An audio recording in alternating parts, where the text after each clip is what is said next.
नमस्कार दोस्तों, जय जोहार। मैं कौशल तिवारी और बिहनिया संझा में आपका स्वागत है।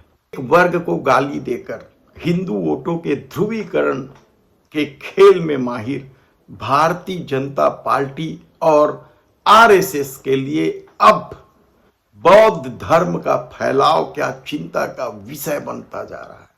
क्या आने वाले दिनों में आरएसएस और भाजपा निशाना बौद्ध धर्म होगा? यह सवाल बेहद गंभीर रूप से हम इसलिए उठा रहे हैं क्योंकि जिस तरीके से दुनिया भर में खबरें आ रही हैं और भारत में भी, वह हिंदूवादी संगठनों के लिए चिंता का सबब हो सकता है। कहा जा रहा है कि दुनिया में तेजी से बौद्ध धर्म का विस्तार हो रहा है। 14 देशों में जबरदस्त ढंग से बौद्ध धर्म बढ़ रहा है। उसमें से एक देश भारत भी है, जहां लगातार उनकी संख्या में बढ़ोतरी हो रही है। और कहा जा रहा है कि जिन 14 देशों में बौद्ध धर्म तेजी से बढ़ रहा है भारत को छोड़कर, वहां या तो कहीं आधिकारिक धर्म है बौद्ध धर्म या कहीं प्राकृतिक धर्म है।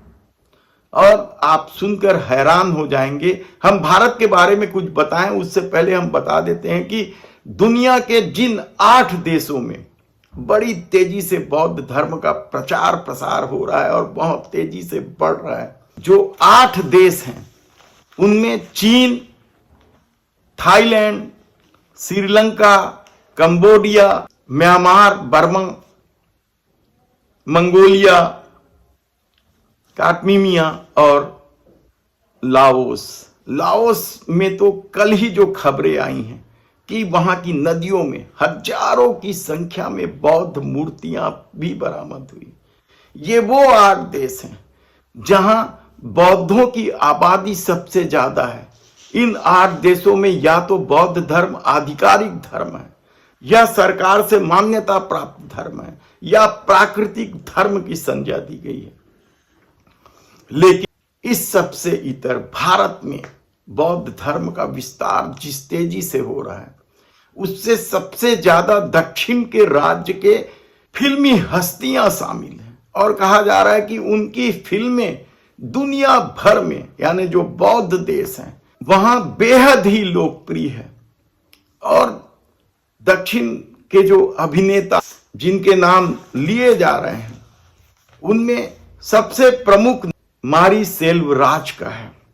तमिल फिल्म के डायरेक्टर हैं, जबरदस्त हैं और इनकी बनाई फिल्में बेहद ही लोकप्रिय है दुनिया भर में बौद्ध देशों में। दूसरा साई धीना, यह बड़े हीरो माने जाते हैं तमिल फिल्मों के, इन्होंने बौद्ध धर्म अपनाया था। तो तीसरे नंबर पर जिनकी फिल्में दुनिया में प्रसिद्ध है उसमें वनिता विजय कुमार है। ये हाल में ही बौद्ध धर्म में आई हैं और बेहद ही लोकप्रिय अभिनेत्री हैं ये।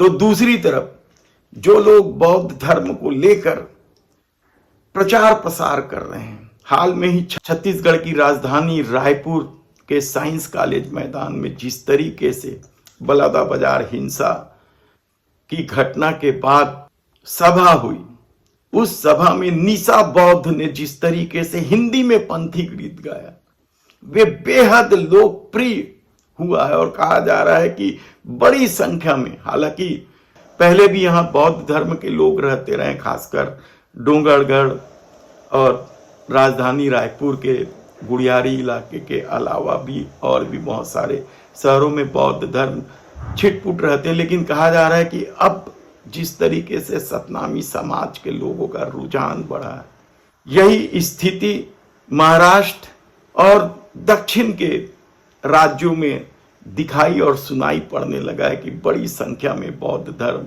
अपनाया जा रहा है।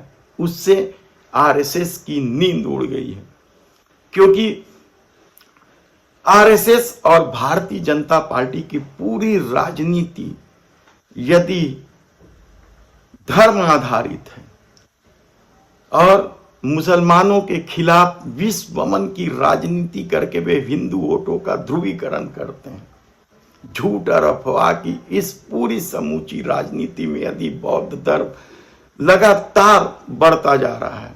याद कीजिए, आपकी भारतीय जनता पार्टी से परेशान होकर बहुजन समाज पार्टी के नेता मायावती ने बहुत पहले कह दिया था कि ऐसा कुछ हुआ तो वह हिंदू धर्म छोड़ देगी, और इसी तरह की बात अब कई हिस्से से सुनाई देने लगी।